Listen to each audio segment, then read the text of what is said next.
todos. Aliás, a maioria, são todas, a maioria feminina. Aliás, esse fenômeno está ocorrendo, pelo menos no movimento espírita brasileiro, todos os lugares por onde eu tenho andado, eu noto há mais ou menos 70% de presenças femininas. Em algum lugar, até 80% de presenças femininas.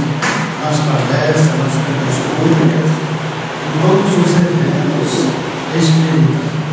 E creio que também nas igrejas, das mais diversas áreas, esteja também predominando o elemento feminino.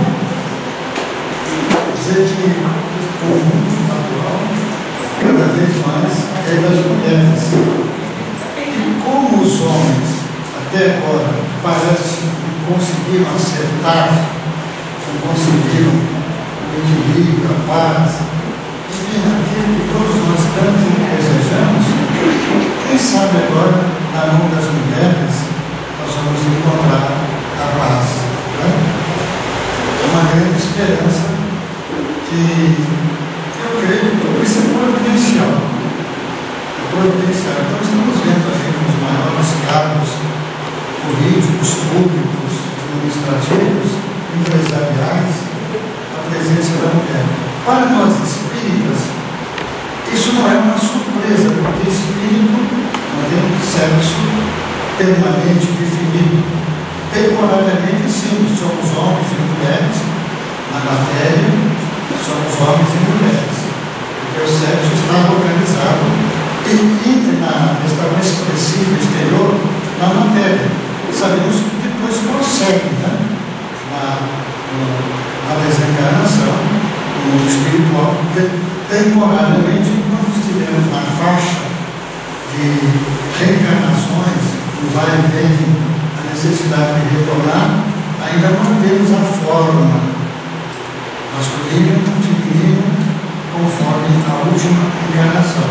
Porém, claro que à medida que o espírito vai evoluindo, ele vai assumindo as características de espírito, não necessariamente de homem ou de mulher. Então, para planos mais elevados, onde não existe mais essa diferença, seremos espíritos, e não propriamente homens e mulheres, conforme nós temos na Terra, e no segmento espiritual após a desencarnação, que são as cólagas espirituais, as regiões estagiárias, onde os espíritos permanecem temporariamente. Mas a hora que nós assumirmos realmente a nossa condição de espírito em planos elevados, que não mais necessita reencarnar, aí não seremos marcados como homens e como mulheres. Porque é assim que a doutrina apresenta os espíritos que um dia nós chegaremos ao estado de perfeição e seremos apenas espíritos.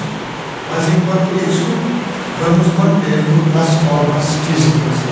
Bem, o nosso trabalho de hoje, como foi anunciado, está no programa, a respeito da vida, do trabalho do médico orador de Valdo Pereira Franco, baiano de Feira de Santana, reside na Bahia, Salvador, lá é a terra dele. Nós vamos falar um pouco a respeito da vida da obra desse homem. Nós trouxemos um pequeno filme de 15 minutos para vocês terem uma ideia do trabalho lá em Salvador. Vamos rodar.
casada. E as pessoas ficavam muito felizes, alternos, aliviando, o Espírito generoso veio incorporação e a muito matemática da educação infantil para as crianças novas. Começamos então o nosso trabalho, depois de dias de esforço, em uma casa de 3 pisos, na Rua do Colégio, no 224. Passaram-se os anos. Certo dia, um amigo nos explicava, eu encontrei o sujeito, aquele que é feliz, como estava dentro daquela planificação que ele tivesse a ocasião de acompanhar o estado de trânsito. Gostaria de ver esse espectro. Ele levou ao bairro, ao lado mar enorme, de 202 metros quadrados, inacessível. Mas quando eu cheguei, ele me ouviu toda a obra montada, as casas, as crianças, e dessa oportunidade eu estava iniciando as minhas viagens a São Paulo e ao Brasil para divulgar a doutrina espírita. Nós tivemos uma conferência na sede da Federação Espírita de São Paulo e ao terminar, quando eu tinha uma notícia, você está iniciando uma obra que eu creio mais junto aos corações paulistanos. Havendo liberado, eu fiz uma proposta, uma solicitação. E logo chovendo nativos naquele dia, que nos permitiu adquirir metade da área. A área que nos interessava já de 50 e poucos mil metros quadrados.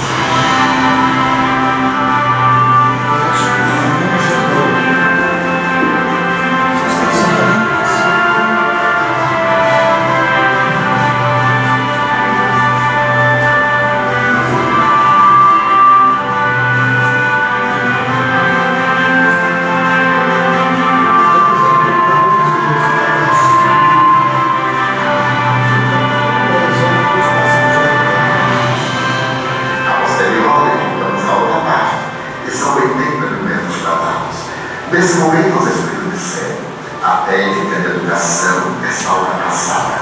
A educação coletiva nos caracteriza a criatura. É necessário dignificar a criança dando-lhe um lar. Nós começamos a experiência dos lares substitutos. Somos pioneiros na América Latina. E logo começamos a construir as nossas casas, criamos uma comunidade. Uma comunidade, na época, com 120 crianças de ambos os sexos. As casas eram geminadas, e sempre uma educação dentro dos moldes da moderna psicologia daquela época. Desde então, passaram pela noção do caminho, os seus lares, 684 crianças. Para atender as nossas crianças, criamos uma rede escolar, por onde já passaram mais de 30 mil crianças, que hoje são adultas, que já nos deram filhos, netos e até mesmo a nossa obra cresceu muito. Mais tarde, nos anos 80, os bons espíritos informados que a técnica de tirar da comunidade já estava ultrapassada. Por pior que seja o lar social em que nasce o espírito, nasce, e ele necessita de ambiente. E que nós devemos fazer o trabalho de não retirar da família. E foi assim que surgiu a ideia de não mais internar crianças. Ampliamos a nossa comunidade, estabelecendo como se fosse uma comunidade aberta ao bairro. E a partir daí, ampliamos as nossas redes escolares, criamos o centro de saúde. Já juntamos com idosos, famílias carentes, a pessoas necessitadas, e principalmente os trabalhos da doutrina espírita, que sempre preservamos a plenitude diante das obras de Allan Kardec em nossa fidelidade a Jesus. A nossa caminho cresceu. E graças a isso tornou-se uma obra de vida de crédito, de respeito. Porque nós somos a receber a criança com 2 meses de idade. Vai para a nossa creche. Aos 2 anos de idade passa para o jardim.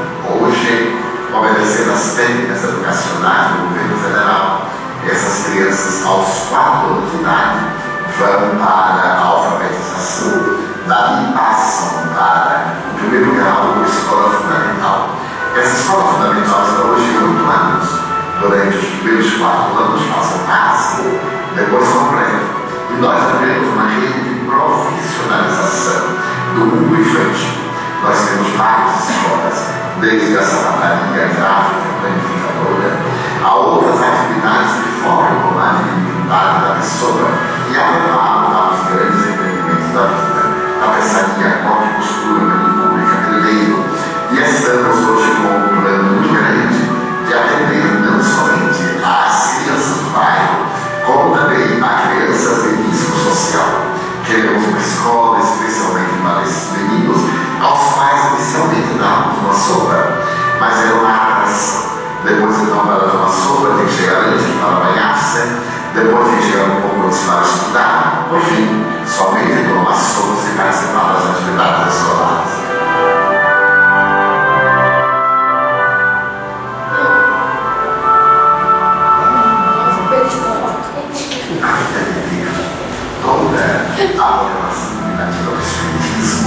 Queremos uma pequena gráfica. A nossa gráfica reuniu aproximadamente 600 mil exemplares que hoje estão espalhados no Brasil. Esperamos atingir a cota de 1 milhão no próximo ano, mas os nossos livros já alcançaram a cota de 8.200.000 exemplares distribuídos pelo mundo. Alguns deles são traduzidos a 16 idiomas, mas eles sabem que esses estrangeiros são impressos aqui na nossa gráfica. Isso proporciona também aos meninos e às meninas a aprendizagem. Essa aprendizagem é muito importante para nós. Recordamos que para podermos estar em contato com a humanidade, o Centro Espírita mantém 3 atividades doutrinárias públicas por semana, 5 reuniões mediúnicas e atendimentos até diários, pela manhã e à tarde. O Espírito João de Cristo sugeriu há muito tempo. É necessário ter um ambulatório para as almas. Como as pessoas adoecem a qualquer hora e tem um hospital, um ambulatório médico, uma emergência, é natural que tenhamos também uma emergência para os espíritos. E então, em nosso serviço de atendimento fraterno, nós temos pessoas que estão 6, 10 horas para atender e para orientar há 11 anos, com a experiência da convivência com o sofrimento humano. E dentro da nossa casa, os filhos escuros da violência, de indivíduos drogados, êmbicos, pervertidos, criminosos, que vêm para a nossa creche. Queremos um movimento possível em paz, que se apresentou em nossas cidades recém-trabalhos, algumas cidades periféricas, e que culmina sempre no dia 19 de dezembro, que é o Dia da Paz, na cidade de Salvador, com um movimento que atrai um grande número de pessoas, milhares de pessoas da praça pública, para que a paz que começa em nós tome conta do mundo e necessita de paz. Segundo a proposta da Unesco, é o grande desafio. Para preservá-la, é necessário que estejamos em paz, para não permitirmos que os humanos, que os vândalos, que os provocadores roubem a nossa tranquilidade. Ainda somos, de certo modo, crianças psicológicas, porque basta uma pessoa nos olhar com censura e parece que aquela pessoa é tão importante que os nossos valores diminuem e voltamos a reagir. Na hora quando adquirirmos a certeza de que a nossa paz interior é semelhante a uma luz mantida pelo combustível do amor, o mal dos maus não nos fará mal. Graças a esse trabalho isso, a nossa comunidade diariamente recebe mais de 5 pessoas. O nosso médico atende a mais de 500 pessoas diariamente, fornecendo-nos a medicação necessária, encaminhando o nosso sistema de atendimento social, que está dividido em 2 programas. O de reabilitação, através da Casa da Fraternidade, pegamos a família, cuidamos de todos os filhos, mas os pais têm que trabalhar para unificar, promover, que é a caridade mais profunda que nós podemos realizar. Logo depois, realizamos um trabalho de atendimento a pessoas que nós chamamos de irrecuperáveis. Na ciência do serviço social, ninguém é recuperável, mas nós temos pessoas septuagenárias, octogenárias, doentes, totalmente desprovidas de qualquer recurso. E esses não têm a mínima esperança de um reajustamento social, que é a caravana Alta de Souza.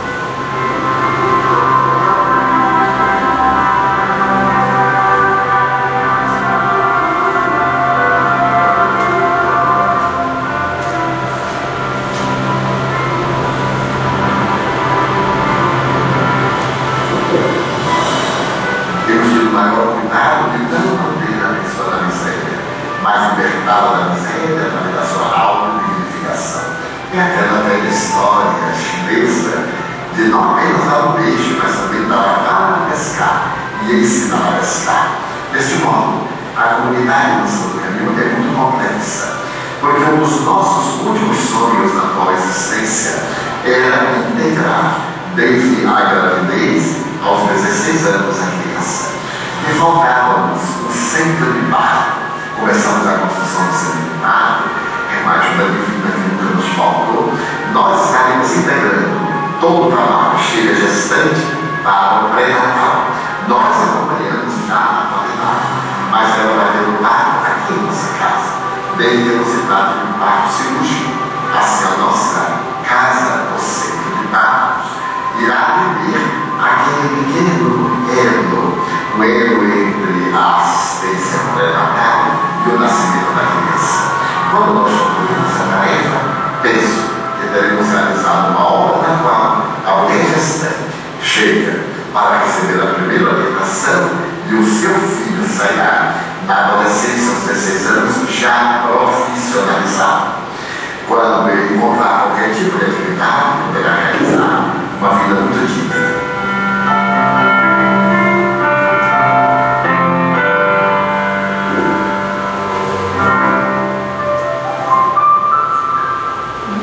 A mansão do caminho é uma experiência que deu certo. Nós não poderemos ter nada de 1000 maneiras, porque, como dizia Rui Barbosa, quem planta couve, come amanhã. Asseverava então Confúcio, quem planta a árvore tem noção da briga para o futuro. Mas o também a montanha sempre disse, quem planta almas tem companhia para a eternidade. A mansão do caminho planta almas. Dentro da proposta de Jesus, deixar de ver as criancinhas e dar-las perto deles, porque de tais é o reino dos céus. O reino dos céus começa em nossa disposição para nos iluminarmos a primeira infância, que é o porvir caminhando nos pés do presente.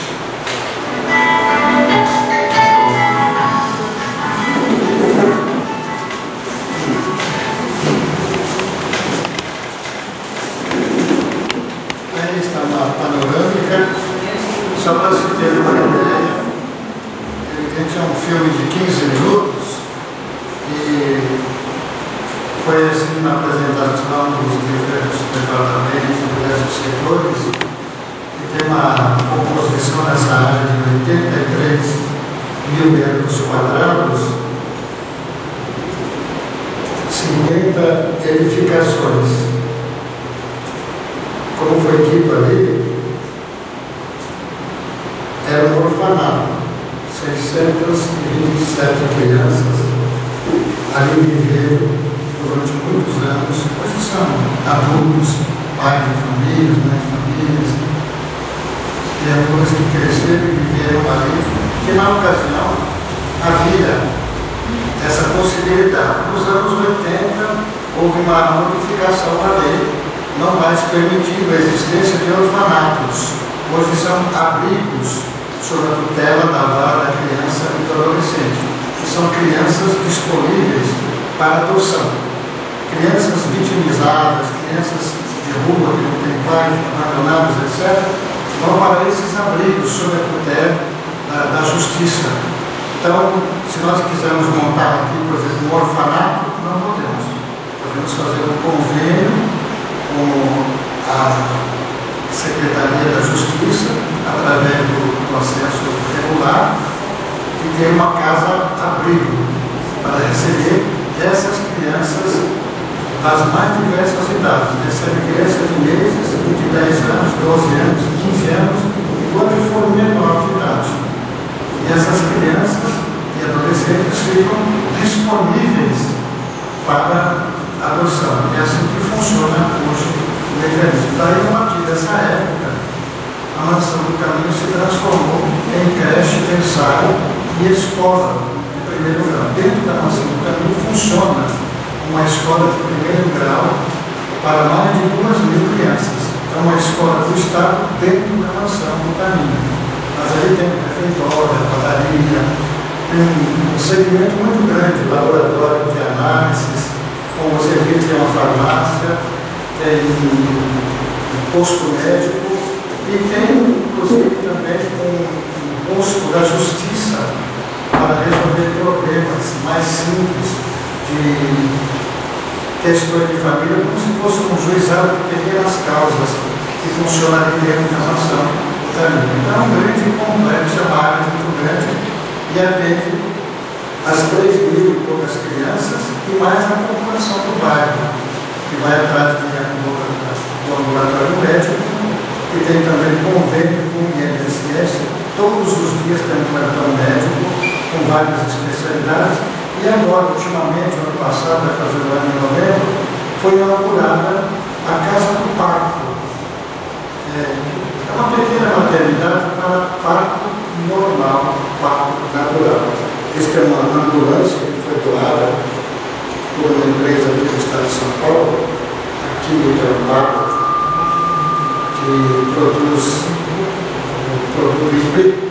Eles fizeram uma ambulância completa para que a mãe que fosse levada para lá e o parto não é normal, imediatamente coloca na ambulância e vai para um hospital que tem o equipamento adequado para uma cirurgia de emergência. Então ali é feito um acompanhamento do pré-parto, etc., para as mães pobres do bairro. Aqui é muita dificuldade de dar luz, né? Numa localização de uma terra, que é o bairro Paunarima. O bairro Paunarima tem 400.000 habitantes. É uma grande favela de 400.000 habitantes. Não sei se vocês sabem, mas São Paulo tem mais de 1.300 favelas. Em Santo André nós temos bem menos, quer dizer, 10%, temos 137 favelas. Mas São Paulo tem 1.300 e tantas favelas. É uma condição de vida ainda subhumana. Lá eles produzem, vocês viram atrás, essa revista, de 2 em 2 meses, é uma revista chamada Presença Espírita. Essa revista já é desde os anos 70. Eu fiz uma biografia, das 2 biografias, né? Esse livro aqui, Nas Pegadas do Nazareno, é a respeito da vida de Divaldo também. Até tem uma foto aqui muito interessante, né? Chico Xavier, Divaldo e eu. Né? Quando as pessoas veem essa foto por aí, eles ficam sempre curiosas. Eu pergunto, quem são esses dois que estão com o Miguel?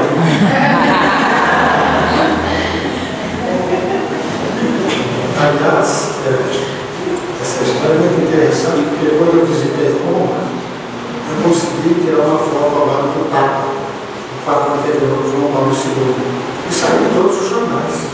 E todo mundo queria saber, quem será esse homem de batina que está ao lado do Miguel? E agora, hoje, nós estamos lançando esse livro aqui, O Fenômeno de Divaldo Franco, a brilhante trajetória de um vencedor. Esse nós estamos lançando agora. Esse livro saiu na semana passada e nós estamos trazendo aqui em primeira mão.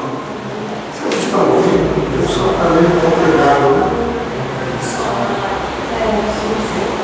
Poderia até baixar um pouco, talvez melhorasse, não? O som. Aqui para nós está com muita microfonia. Mas vamos dar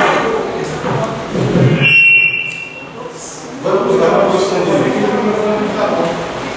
o problema está no microfone, não está bom. Não quer trocar? Esse microfone? É. Então vamos usar você. Vamos usar esse. Às vezes Vê se fica melhor. Léo, tira esse aqui e põe esse aqui. Não, tira no áudio aí. Só desliga.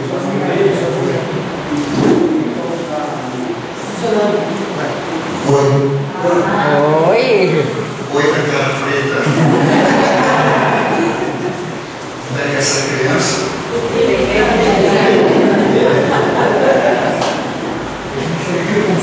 Bem, eu fiz aqui biografia de Divaldo, né? Nascimento. O nascimento de Divaldo foi uma coisa sui generis. A dona Ana Franco, a mãe de Divaldo, era daquelas senhoras do interior da Bahia, mãe de família, que já tinha 12 filhos. 12 filhos, todos vivos. Ela sentiu uns sintomas estranhos, a barriga crescer. Ela achou que estava com barriga d'água, hidroxia, e foi ao médico da família. Aqueles médicos antigos, eles batiam assim, sabe? Pedia para falar 33, lembra disso? Mostrava assim o estetoscópio, fala 33. Olhava os olhos, o ouvido, a língua, e já dava o diagnóstico. Não tinha esse negócio de laboratório. Isso chegou o médico. Pois não, o que está sentindo? Isso. faça todos esses exames e volte. Então, retirar sangue, isso, mas aqui, você voltar para aquele calhamaço de papel, pelos exames e então fazer o diagnóstico e receitar a medicação correspondente. Mas naquele tempo não, era aquele médico de família que postava o ouvido na barriga da gente, nas costas, para poder dar um diagnóstico. Aí ele então disse, dona Ana, isso aí não é hipocrisia, não é barriga d'água não. Aí dentro tem gente, tem um menino. Porque na barriga só é um menino para mulher e para mim, homem. Assim, menino, quer dizer criança, nós falamos criança, lá eles falam menino. Tem menino aí dentro. Isso não pode ser, já estou mais de 40 anos, não tem importância. Então, mas agora eu já tenho 12 filhos, doutor. Me dê alguma coisa para ver se essa, se sai, porque eu não posso ter mais esse filho. Não, tem cuida de 12, cuida de 13. Naquela época os médicos incentivavam a ter filho, hoje não, Hoje eles incentivam o aborto, é se livrar da coisa. Então, quando completou 9 meses, o filho hidrópico de Valda Pereira Franco, o tal que nadou na barriga d'água, nasceu o 13º filho de Dona Ana Franco. Os filhos foram crescendo, morrendo, e sobrou Divaldo. Divaldo foi quem amou a mãe nos últimos anos, até a desencarnação, morrendo, por assim dizer, nos braços de Divaldo. Aquele filho que muitas vezes a gente vai tentar não ter, às vezes é o amparo da gente no fim da vida, que foi o que aconteceu exatamente com o Divaldo Pereira Franco. A mãe dele desencarnou em 1972, ele já estava morando na Mansão do Caminho, uma das casinhas, porque ele tinha várias tias que tomavam conta das crianças, era uma colônia à beira da Kardec. E com o passar do tempo, que se transformou em escola, creche berçário, etc., as tias já idosas, várias faleceram, e algumas que estavam lá. Divaldo mandou construir uma casa somente para as tias idosas que trabalhavam a vida toda ali na Mansão do Caminho. Então colocou lá, Lar das Rosas, bonito, Lar das Rosas, Lar das Rosas. Mas algumas pessoas mais brincalhões chamam de velhanato. Lá está o velhanato. E no momento só tem uma. Várias tias já foram desencarnadas. Divaldo é o mais teimoso, com 85 anos. Sabe onde ele está hoje? Singapura. Singapura. Está lá do outro lado do mundo. Fez uma viagem de 98 horas. Vai na Nova Zelândia, na Austrália. Ele disse que vai ser a última viagem que ele faz nessa região, porque é muito cansativo, é muito longe. E por incrível que pareça, tem muitos brasileiros lá, tem muitos espíritas também, que eram espíritas no Brasil, foram para lá e sentem falta. Então, Divaldo incentiva eles a criar sempre os espíritas. Então, tem sempre espírita na Austrália, na Nova Zelândia, e lá em Singapura também. E Divaldo vai semeando. Existem hoje muitos grupos de estudos espalhados pelo mundo que Divaldo incentivou as pessoas, já que vocês estão aqui, se reúnam, se comunicam e façam, então, grupos de estudos e com a possibilidade de fundar um centro espírita, que não é fácil no exterior encontrar espaço. Tudo é muito caro, de um modo geral. Os núcleos espíritas que existem, tanto nos Estados Unidos como na Europa, são sedes alugadas. Em muitos lugares, alugados assim, 2 dias por semana, porque eles têm esses tipos de vocação. Colégios, igrejas, eles dispõem das salas e alugam à noite e fins de semana. $30, $40 para usar 2 horas, 2 horas e meia. Eu estive em vários deles, eu viajei, estive em 14 países, e vários desses lugares são assim, na Suíça, na Alemanha, usando espaços alugados, porque as sedes são muito caras. Como são poucos, 40, 50, 60 pessoas, fica difícil adquirir. E mesmo porque não teriam tempo para usar todos os dias. Daí eles alugam por dias. Então, de volta tem sido, como diz a sua edital da Chuta, no seu livro, o Seminário de Estrelas. E nós escrevemos esse livro aqui, né, Nas Pegadas do Nazareno, que de volta então é esse idealista que segue nas pegadas do Nazareno. Então, o nascimento de volta foi assim, dessa forma. Cresceu normalmente, mas aos 4 anos e meio, começou a manifestar a mediunidade. Estava brincando na frente da casa, e apareceu uma senhora idosa, vestida bem à antiga, e disse: Di, vai chamar sua mãe. Eu quero falar com sua mãe. Ela olhou: quem é a senhora? Diga a Ana que eu sou a mãe dela, sou sua avó. Eu, naquela época, não sabia o que era avó. Tinha noção, criança de 4 anos, 4 anos e pouco, não sabia exatamente o que era avó. Que era uma educação diferente, mesmo porque não conheceu. E a dona Ana não tinha conhecido a sua mãe. A mãe desencarnou no parto dela. Então ela não teve contato com a própria mãe. Eu achei muito estranho. O menino chegou: mãe, a senhora quer falar com você. Ela disse que ela era sua mãe. Mas ela já morreu. Eu disse: não sei. Voltou bem cá e ela ficou esquisita. Onde que ela está? Está ali na frente. Estava na sala. Aí quando ela se levantou, disse: não, ela está chegando, ela está aqui. Que espírito, né? Se locomove com uma facilidade. Ela está aqui. Pergunte o que ela quer. E ela disse que é Maria Senhorina, a sua mãe, e que é minha avó. De volta ficou assim, tranquilo, porque estava dando aquela informação, sem ter noção do que se passava. Aí ela disse assim: não é possível. A mãe já morreu faz tempo. Ela era muito católica, não acreditava nessas coisas, né? Então achou muito esquisito. Foi consultar a irmã dela mais velha, que praticamente a criou depois que a mãe faleceu. E chegou lá e disse: Edith, a nossa mãe apareceu lá em casa, o Di, ela chamava assim, o Di disse que ela quer falar com a gente. Ela veio lá, se apresentou, mas eu não vi nada, ela foi embora. Tá bem.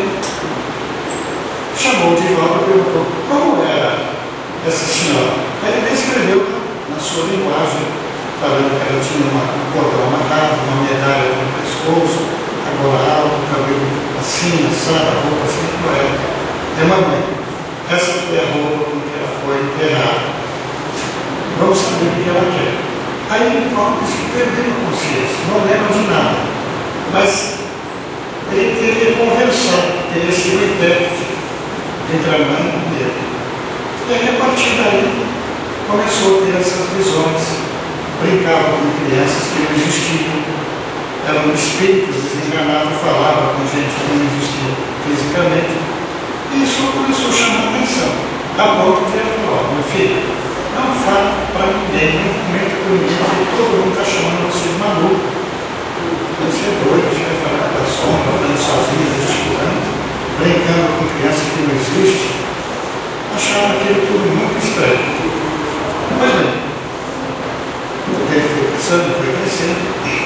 Aí, pelos 14, 15 anos, o irmão dele, chamado José, teve um aneurisma e caiu numa poça de sangue. Começou a ter muito sangue, desencarnou ali na rua. E ele foi o primeiro a chegar. Chamaram, o irmão José tinha caído no chão, estava lá numa poça de sangue, estava se esvaindo, desencarnando. De volta, ficou muito chocado com aquela cena, porque o irmão caindo e o sangue saindo. Voltou para casa, se sentiu muito mal, foi para a cama, deitou e ficou ali. Não conseguia mais levantar, ficou praticamente paralítico das pernas. E não levantava, não conseguia ficar em pé. Achando aquilo muito estranho. Foi feito o sepultamento, etc. adoeceu. O trauma abalou profundamente. E o médico dele examinou o pessoal. Aparentemente ele não tem nada.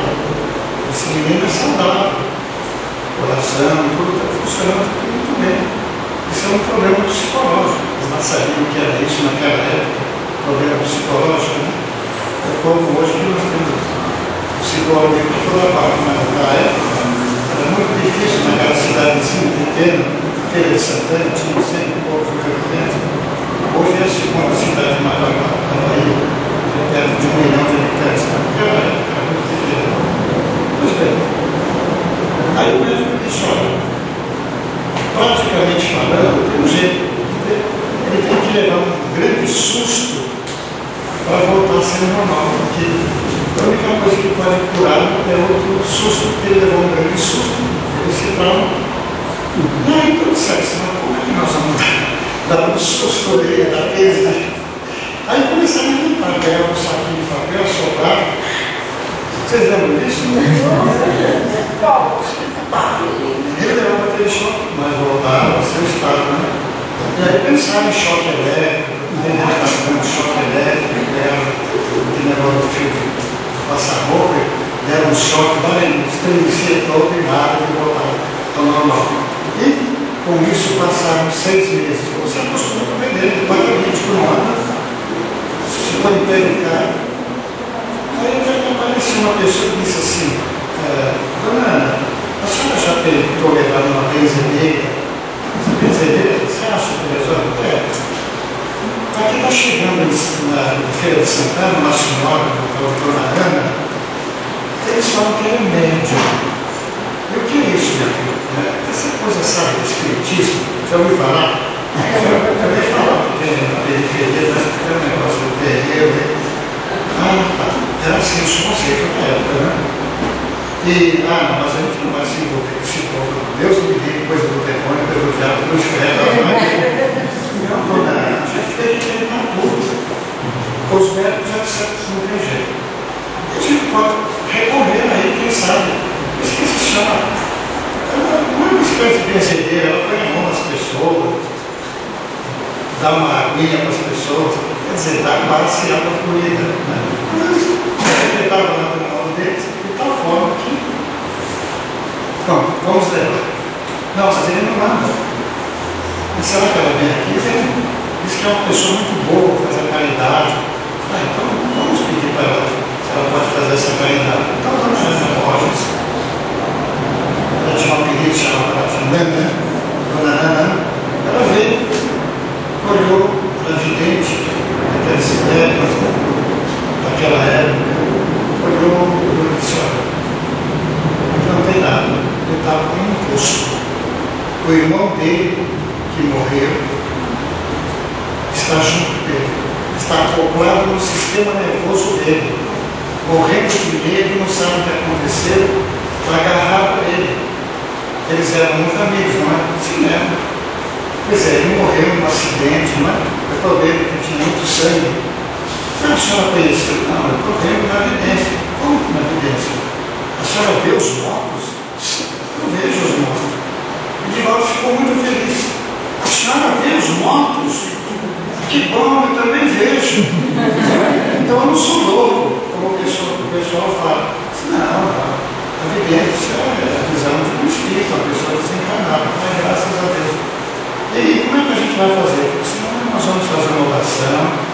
Eu já estou vendo aqui a presença de um benfeitor amigo na casa de vocês, um familiar, e ele vai convidar o seu irmão José, vai retirá-lo e vai levá-lo para o plano espiritual, a ser internado, a ser tratado, porque ele está totalmente inconsciente do que aconteceu, ele não sabe que morreu.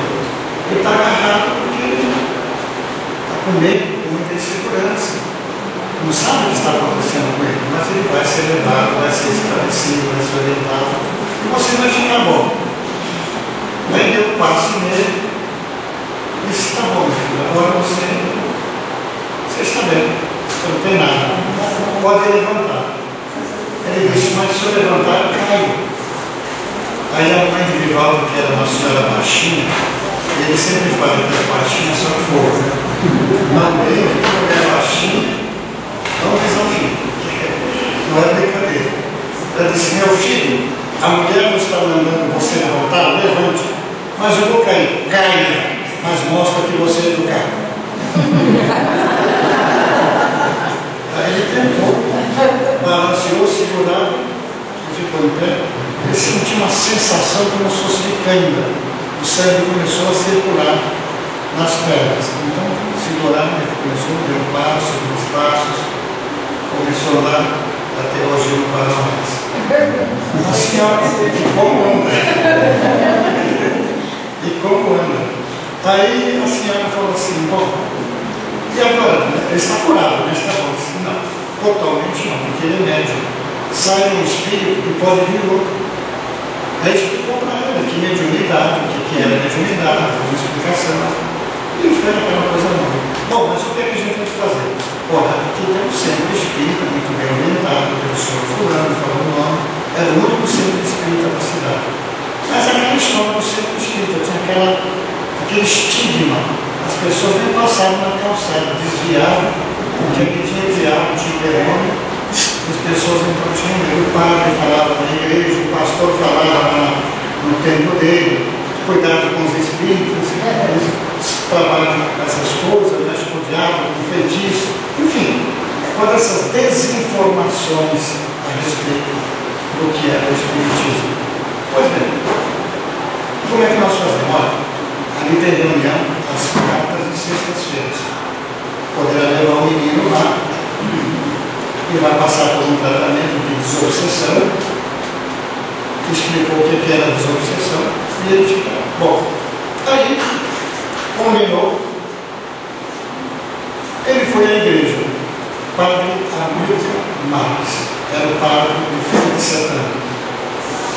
O padre de Feira de Santana disse assim, mas então você voltou, meu filho, você ficou bom, você ficou bom. Mas como foi? Aí ele contou. Veio uma médium, deu um passo, uma médium, ela disse que é espírita. Eu disse, espírita, é? Então ela afastou o demônio de você, afastou mais. E agora, o que eu faço? Eles querem levar no centro espírita. Eu estou com muito medo de ir lá no centro espírita. O padre falou, faz o seguinte, você vai lá, observa tudo e depois me informa como é. Você vai lá, leva o rosário no bolso, qualquer coisa você. Porque o demônio tem muito pavor do rosário, do ciclos. Mas isso tudo é verdade, gente. Você já viu esses filmes de exorcismo, mostra a cruz, assim, crucifixo, né? Eles dizem que esses espíritos, eles zombam, cada vez diz que eles zombam, a mulher, tudo isso eles zombam, não exato. Coisas assim, não foi ensinado, né? Pois bem, de novo foi, e qual não foi a surpresa? Tudo isso para contar aí nos livros, né? Qual não foi a surpresa? Quando ele chegou lá, ele viu várias pessoas importantes da cidade, o promotor da cidade, o chefe, o escrivão do cartório, aquelas pessoas da alta sociedade. Nossa, fulano, Beltrano. Mas o maior choque dele foi quando ele viu Dona Benta. Dona Benta era a católica zeladora do altar do coração de Jesus na igreja. Era a pessoa mais ligada ao Padre. E era uma das médiuns. Porque eles entendiam o seguinte: o espiritismo não é religião. Sexta-feira aqui, sábado, domingo na igreja, está tudo bem, está tudo em casa. E a Dona Benta, quando viu de volta, falou assim: menino, você sai daqui, ó, calado, não diga nada a ninguém do que se passou aqui dentro. Usou uma expressão baiana para assim, caluda, e cala a boca. Você entendeu? Pode deixar, sim senhora, não fala para ninguém. Aí ele volta e disse assim, quando eu saí de lá, eu não vi a hora de sair de lá para contar para todo mundo que a Dona Benta estava metida naqueles negócios de espiritismo, que ela era média. Olha, gente, foi uma horror. Aí o padre falou assim, e aí, meu filho, como é que foi isso? Padre, o senhor não sabe quem estava lá? O padre não perguntava. Ah, pois não, meu filho. Então, como é que foi lá? Mas o senhor não faz ideia de quem estava lá. Ah, pois não, meu filho, mas então, será que ele não vai perguntar quem estava lá, né? O padre desse essa deixa de perguntar quem estava lá. Mas o padre era um homem honrado, um homem decente, um padre honesto, não estava preocupado em fofoca, queria que ele explicou. E foi assim. Começou a sessão e eles explicaram. Ele tem recebido espírito, o pessoal diz que ele bebe e tal, nós trouxemos aqui assim. Então vamos fazer o seguinte: vamos colocar na mesa, era coisa da época, ele pediu, vamos colocar a mesa, já que ele bebe, vai entrar na primeira corrente para receber espírito. Mesa branca. Mesa branca, uma coisa muito empírica, né? Muito ingênua. Pois bem, começou a reunião, levantou o senhor e recitou a prece de Cáritas. O Divaldo ficou encantado.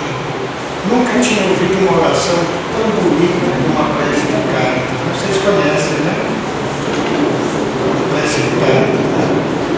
E ele ficou comovido, ficou emocionado, envolvido e perdeu os sentidos. Quer dizer, foi incorporado. Ele era totalmente inconsciente naquela época, né? Terminada a reunião, a mãe estava chorando, a tia, irmã da mãe que estava junto, chorando. Eu disse: o que aconteceu? Eu cochilei, eu dormi. Eu disse: não, meu filho, a sua avó, a minha mãe, falou através de você. Aquela que estava em casa, que era lá da minha mãe, então ela falou da sua infância, da infância dela, da nossa casa, deu várias provas de que era ela. Falou tudo direitinho, está tudo certinho, era mesmo sua avó. Tudo isso é verdade, meu filho. E agora? Agora nós vamos continuar aqui. Ah, não, eu não volto nunca mais. Você vai voltar sim. Não vou. Você vai voltar, eu não vou. E eu voltei, disse Valdo. Eu voltei, não tinha outro jeito, né? Porque a baixinha falava duro, não tinha conversa. Naquele tempo, as mães mandavam os filhos. Hoje eu contava, os filhos depois se inverteu. O filho bate o pé e fala: eu quero, sim, senhor, como você quiser. Hoje é a criançada que manda nos pais. Lá naquela época não, naquela época a coisa era diferente. Na minha também. Os pais da gente que comandavam tudo e educavam a gente, né? Pois bem, aí foi essa entrância, esse retreio do Divaldo na mediunidade, mas nada do espiritismo ainda. Porque naquela época o centro espírita era caracterizado pela mediunidade. A mediunidade e a assistência social eram dois objetivos maiores do centro espírita. Hoje não, hoje o centro espírita prima pela divulgação, pelo esclarecimento, através de cursos, seminários, palestras, como essa que estão aqui, né? Que é o objetivo maior da doutrina espírita, é o esclarecimento, é a libertação do sofrimento, da ignorância, da superstição, das crendices, é esclarecer a pessoa, é levar a mensagem. Naquela época não havia feira de livros, livrarias, congressos, simpósios, não havia essa mentalidade. As pessoas procuravam o centro espírita para resolver seus problemas particulares, doenças, enfermidades, essas coisas. Como ainda tem um grande segmento, né, voltado para isso, que vai no centro espírita porque tem problemas existenciais. Entra pelo atendimento fraterno, recebe orientação. Olha, você precisa frequentar, precisa estudar, precisa conhecer, dar informação, dar um folheto, dar um livro, dar uma orientação para a pessoa caminhar sozinha. Às vezes passa 2, 3 vezes pelo atendimento fraterno. Não sei se no caso aqui tem, mas de um modo geral tem um plantão para atender as pessoas necessitadas de orientação, de esclarecimento. E então depois são encaminhadas para os cursos, para as reuniões, etc, etc. Então foi assim, Divaldo começou a frequentar o centro espírita. E também a igreja. Então o padre diz assim: ó, você vai lá toda sexta-feira, no sábado vai ser aqui na igreja, você na igreja, no domingo você confessa, você comunga, eu absolvo você dos pecados, e na semana seguinte, então foi esse vai ver, porque era absolvia, não sei se ainda hoje é, mas naquela época, na confissão, a pessoa confessava todos os seus pecados, suas faltas, seus erros, e aí pode ser um sacerdote. Hoje quem faz muito é o psicólogo, né? Análise.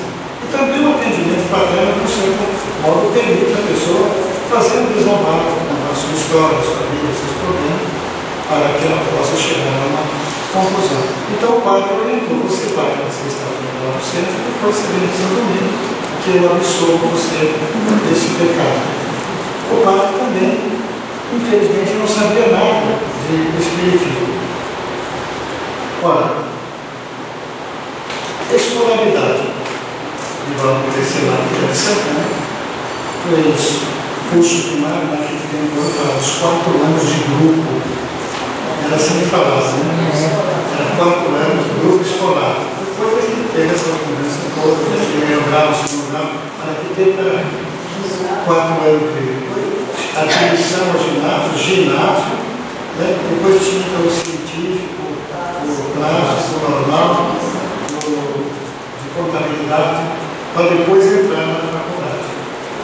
Então, de novo, fez esses 4 anos de grupo, e aí fez um curso que existia lá, que era curso normal para professor de escola, fazer 2 anos, para depois lecionar na roça. Esse tipo de professor de nível técnico é desses 2 anos de escola normal, rural, para ser professor da roça. Porque naquela época, uma pessoa alfabetizada, muitas vezes ela é contratada pela prefeitura para alfabetizar outras pessoas. A pessoa sabia ler, escrever e fazer as 4 operações, já podia ser um professor da roça. Porque não existia esse negócio de diploma, isso é muito raro nas cidades maiores, cidades grandes, que tinham os cursos. O povo todo, existia então um volume muito grande de professores leigos. E Divaldo era diplomado, ele era professor normal, rural. Nunca exerceu a função, porque teria que fazer um concurso e ir para a roça, ensinar na roça. Ele foi crescendo. Quando foi em 1944, foi para Salvador, foi trabalhar, conseguiu um trabalho numa companhia de seguros. 6 meses depois, a companhia de seguros dispensou.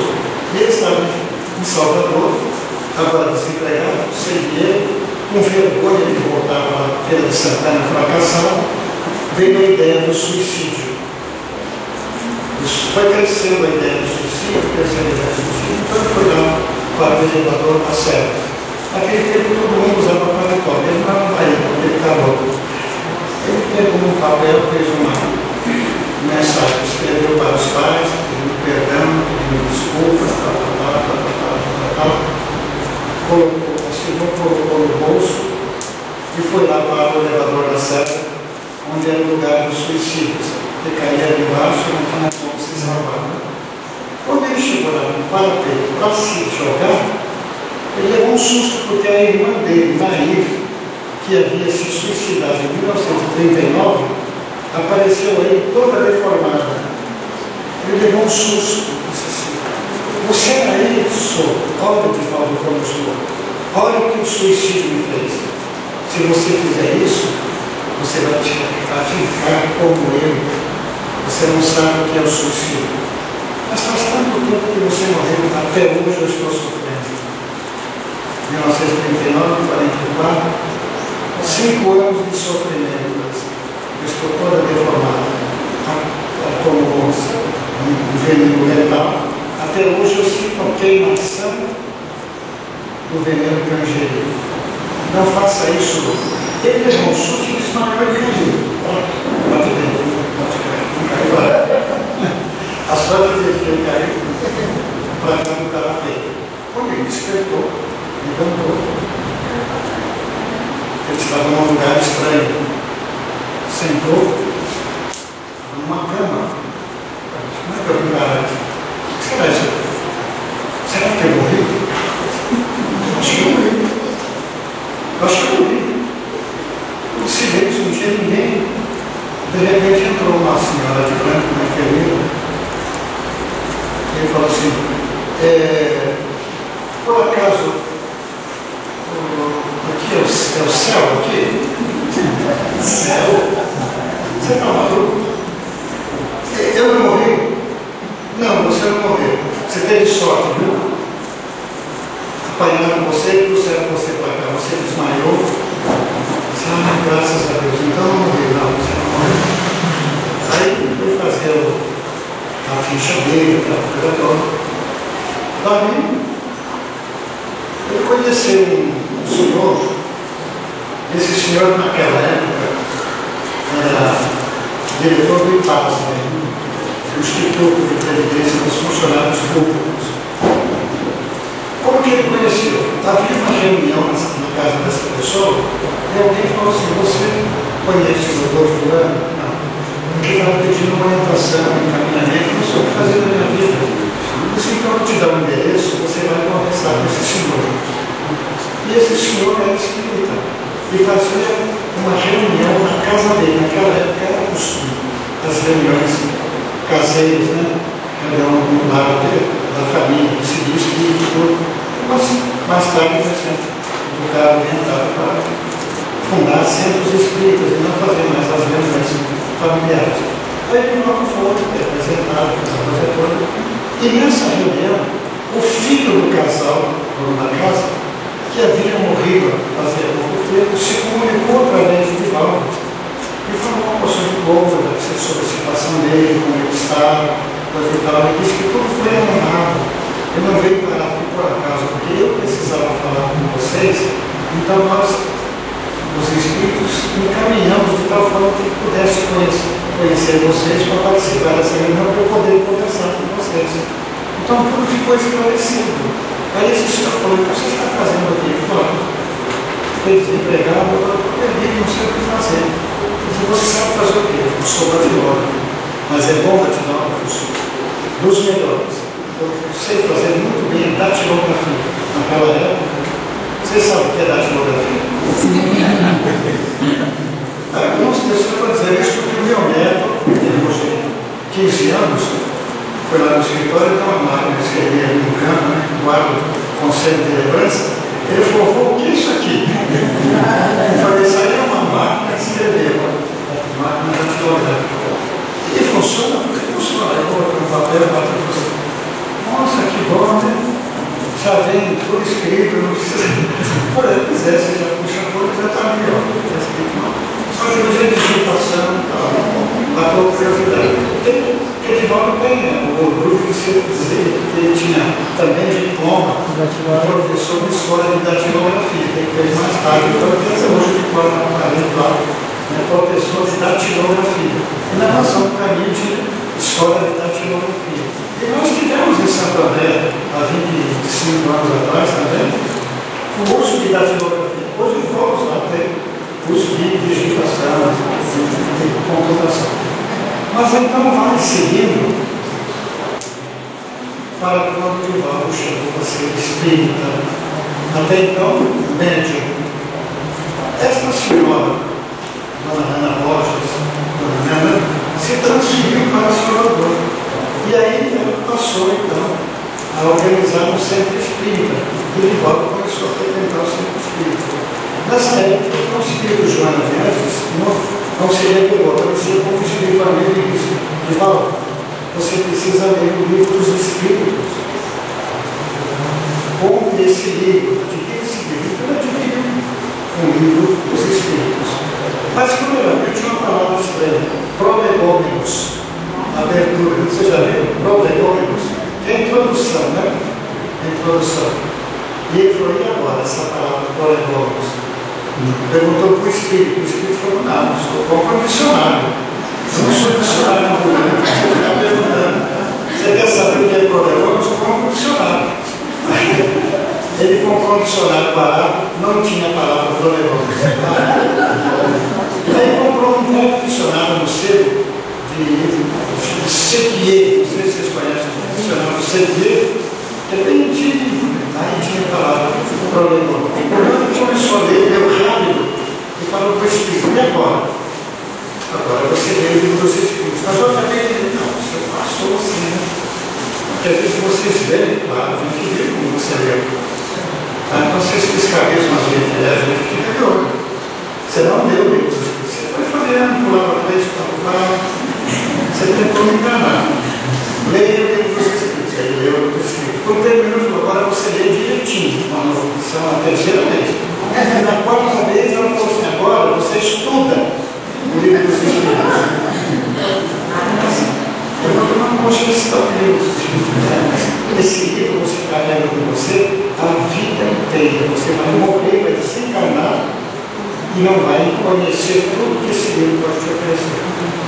Esse é o livro básico da doutrina espírita. E assim foi que Divaldo começou a sua trajetória, vamos assim dizer, de espírito propriamente dito, né? Espírita propriamente dito. Nos anos passados, chegou em 1947, surgiu a fundação do Centro Espírita Caminho da Redenção.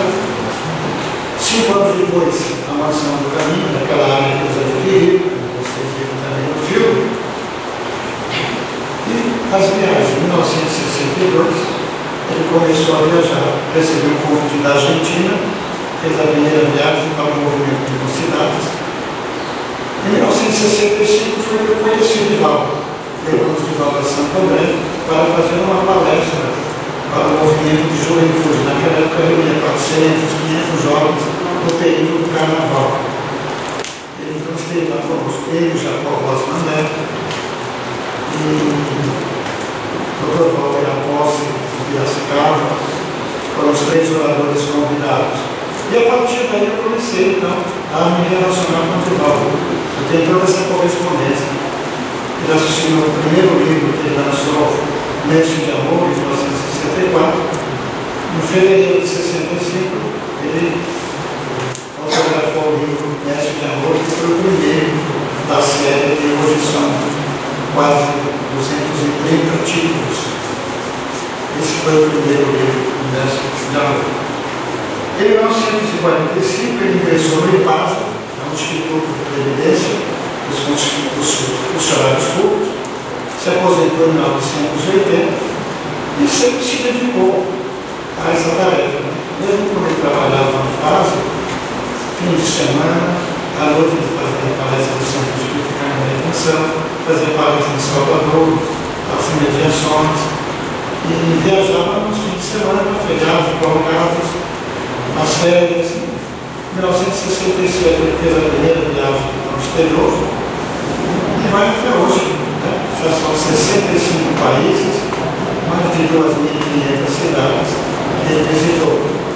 Com relação aos livros, hoje são, como falei, 230 títulos, mais ou menos, e cerca de 10 milhões, entre 10 e 11 milhões de exemplares vendidos.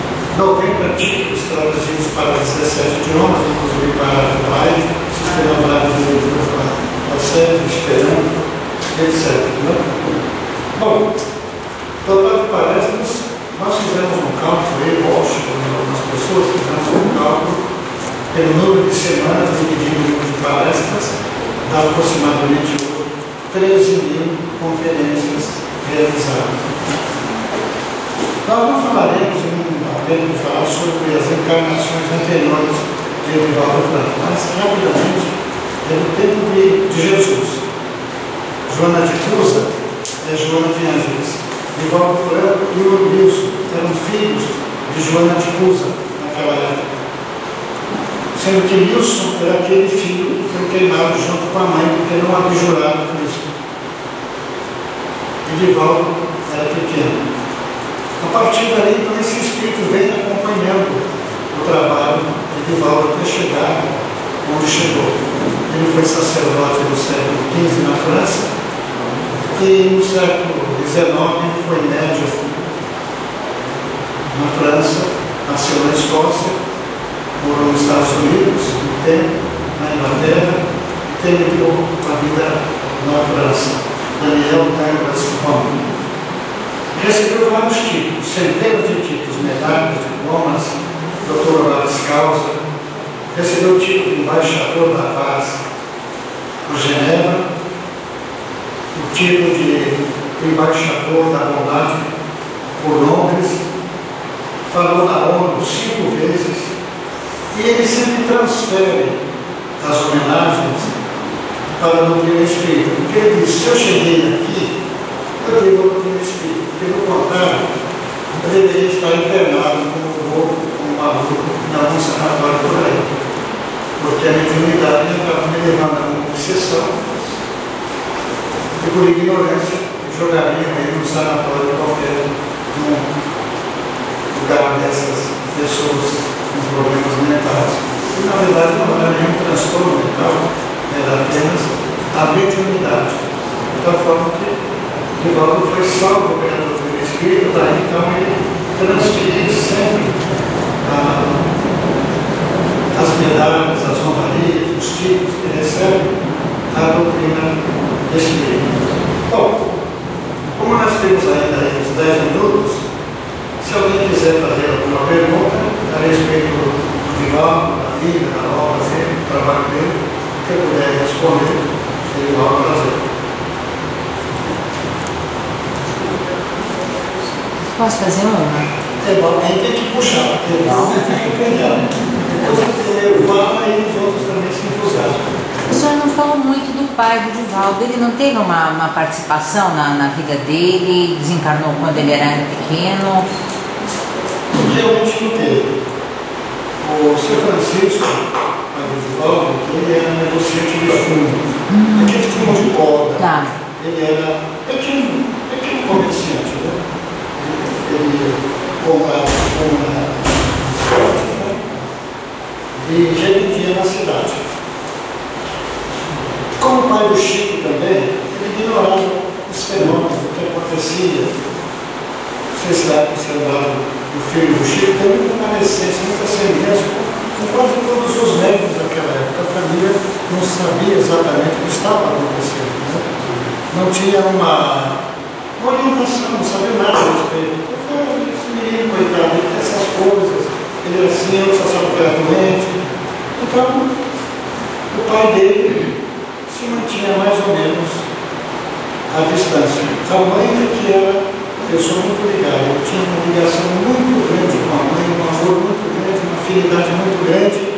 O pai desencarnou logo depois, mas a mãe ficou até os 86 anos de idade, em 1972, quando desencarnou. Então ele tinha muita ligação. Ele assistiu a desencarnação da mãe, que é uma história muito interessante. Ele fez já uma palestra sobre a passagem, né, da desencarnação, porque vários dias antes ela já estava prevendo, já estava pressentindo, e todo dia perguntava: meu filho, é hoje? É hoje que eu vou? Não, agora, mais um pouquinho. E todo dia ela perguntava se era aquele dia. Ela falou: por quê, mãe? Porque eu estou vendo a sua irmã aí dizendo: mãe, vem logo, vem me ajudar, eu ainda estou sofrendo. Ela aparece para mim dizendo: vem logo, mãe. Como que disse? Deixa o corpo, ele já passou muito tempo. Vem. Eles ficam com ansiedade que a gente volta, e nós ficamos com ansiedade de reter a pessoa.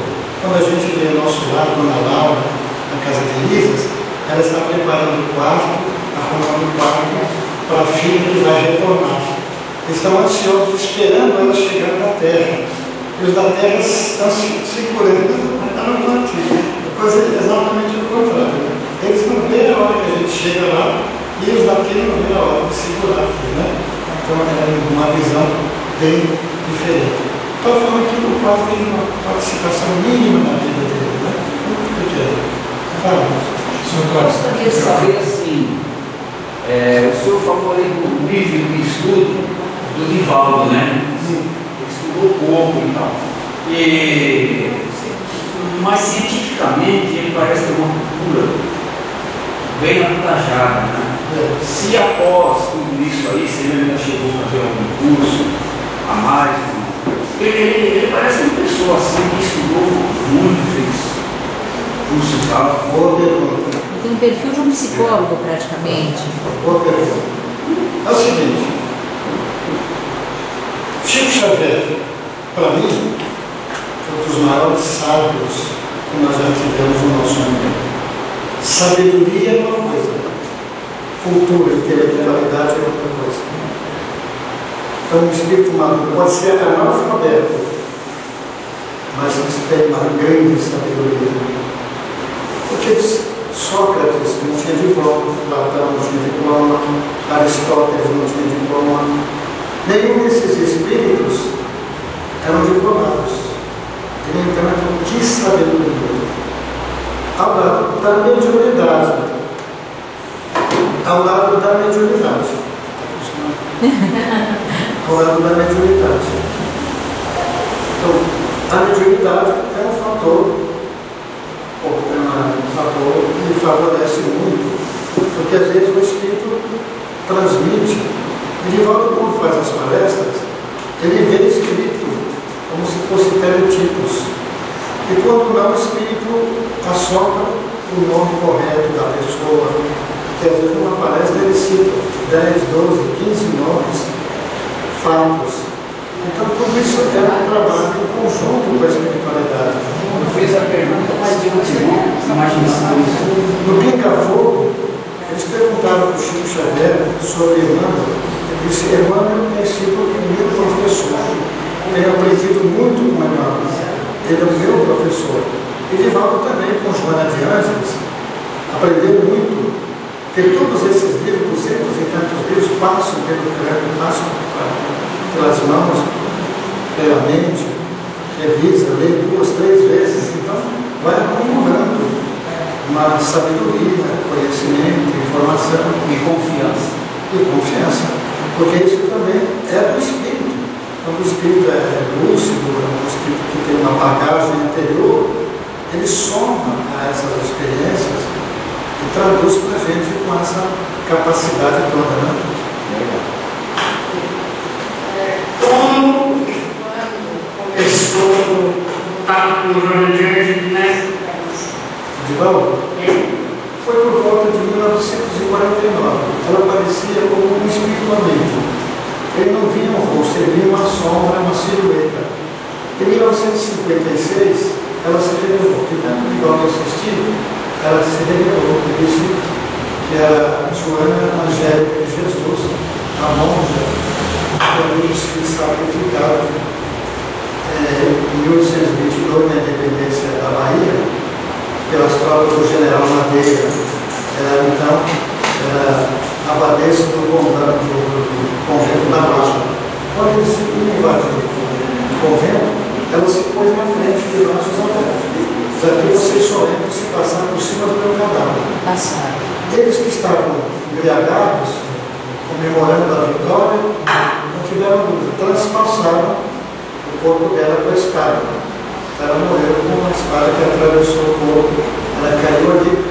Enquanto isso, as monjas fugiram por um túnel que levava até a igreja do outro lado. Então os soldados chegaram lá e encontraram o convento vazio e ela estendida ali no chão.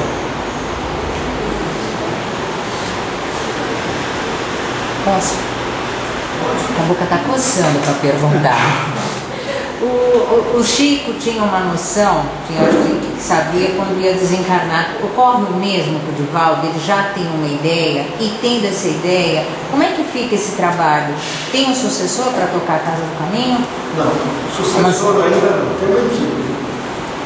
Tem uma equipe que já está tomando conta, porque o Divaldo viaja 250 dias por ano, e tem lá o presidente, o vice-presidente, o tesoureiro, o segundo tesoureiro, secretário, segundo secretário, enfim, tem uma equipe que está cuidando da tesouraria, da secretaria, da parte social. Então tem uma equipe que está lá dentro, né, para que quando ele faltar eles poderem, uma espécie de colegiado, né?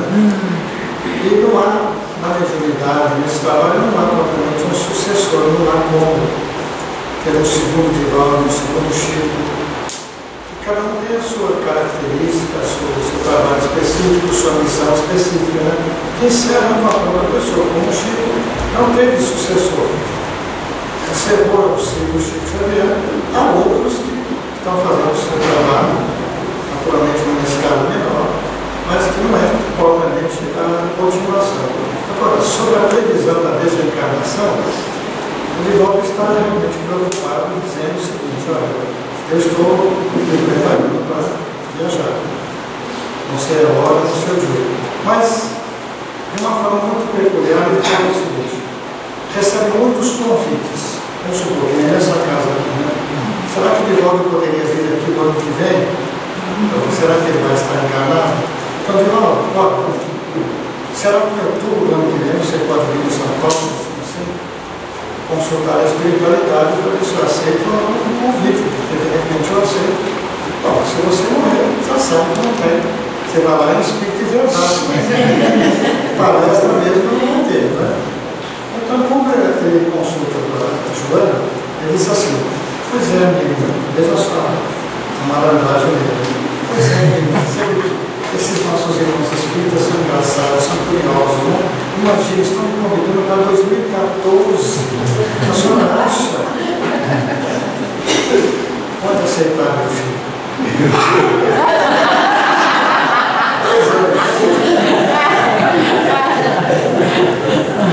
Aí ele responde: pois não, meu irmão, não sei o que, está com maior prazer, pode marcar. Agora, como ele fez o encontro fraternal de Santo André no dia 30, e foi muito bonito, alguém, não sei se alguém aqui foi muito emocionante, muito, né, comunicação do Cruzeiro, o pessoal ficou todo muito emocionado, e o Divaldo também ficou muito entusiasmado, e nós falamos: então, Divaldo, no ano que vem, último domingo de setembro, eu vejo aí na folha, 29, pode marcar. Eu falei: opa, então você tem mais um ano de vida pela frente. E tá assim, ó, cada ano dá mais um ano, entendeu? Quem sabe ele chega nos 90, porque ele tem 35. Para 90 falta 5 anos só. Eu acho que ele vai chegar perfeitamente. Se ele fizer amizade com o Niemeyer, ele passa bacana. Agora, saber se chega com essa desenvoltura, com essa lucidez, vocês viram aí, né? Esse filme que passou aqui é deste ano. É deste ano. Então, está ótimo, né? Está ótimo.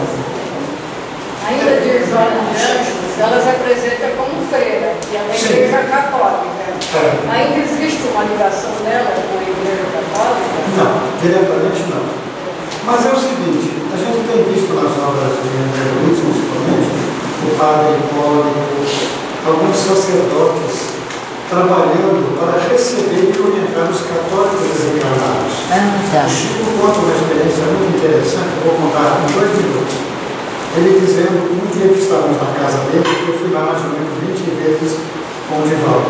E a gente ia na casa dele, ele convidava para almoçar. E ele ficava assim numa rodinha, contando uns casos, né?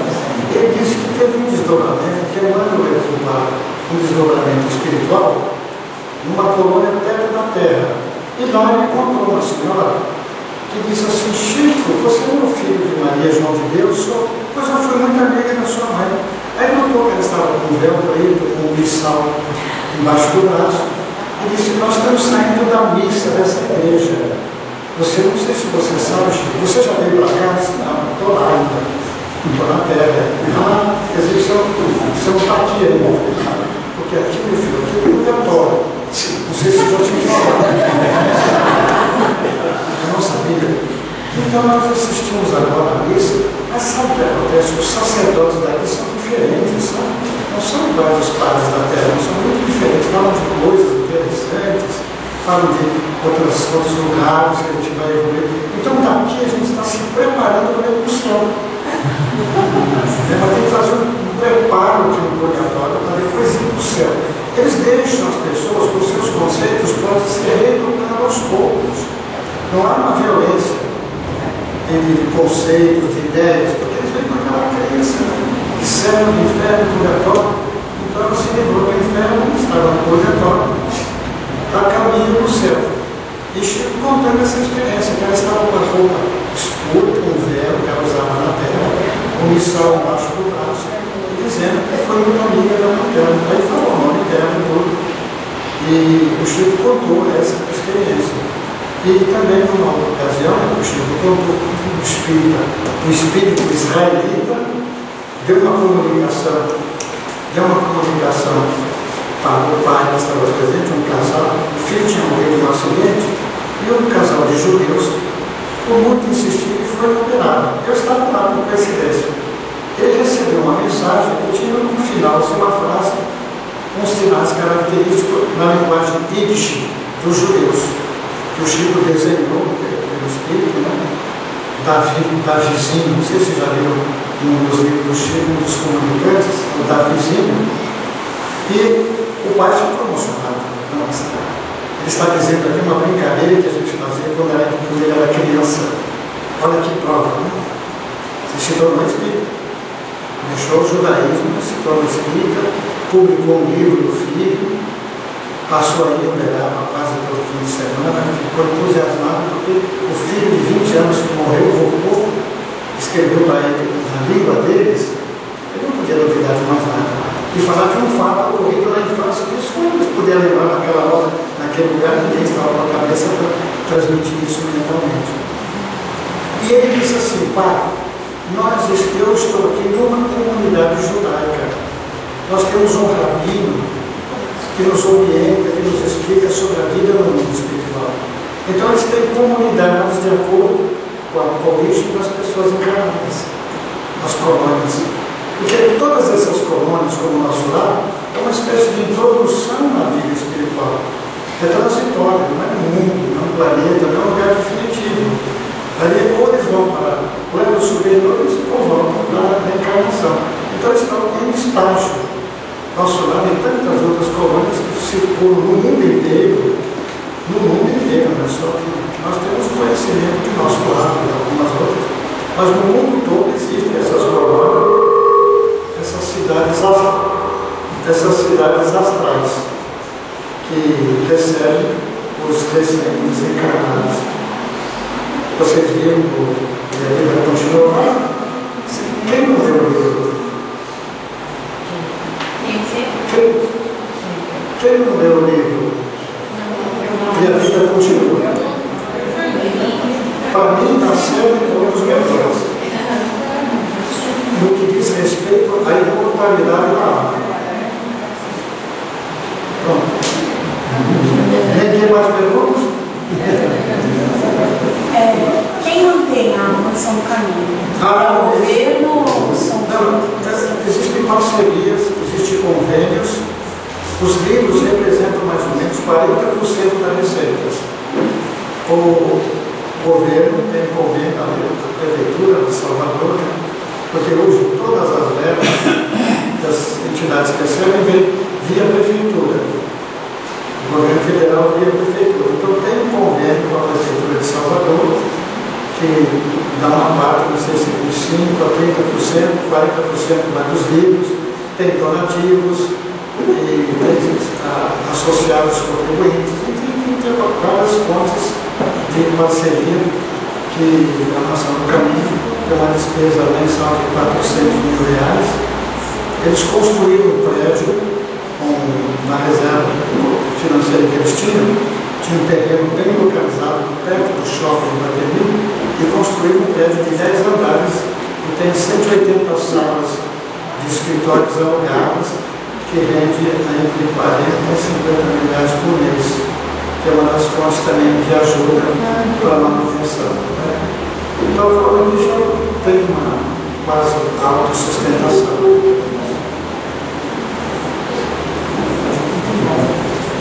Aí eu trouxe os livros, quem quiser conhecer mais, esse é o lançamento. Esse livro custa R$30, nós estamos vendendo aqui hoje por R$20. Também tem 300, quase 310 páginas. E aqui tem várias fotos. Tem 5 palestras que foram transcritas sobre Maria de Nazaré, Maria de Magdala, sobre Paulo de Tarso, palestras que envolvem o profeta. Nós tivemos cuidado por 5 palestras de todos os anos. Muito obrigado pela atenção, pelo carinho de vocês. Essa revista fica para casa. Vamos ao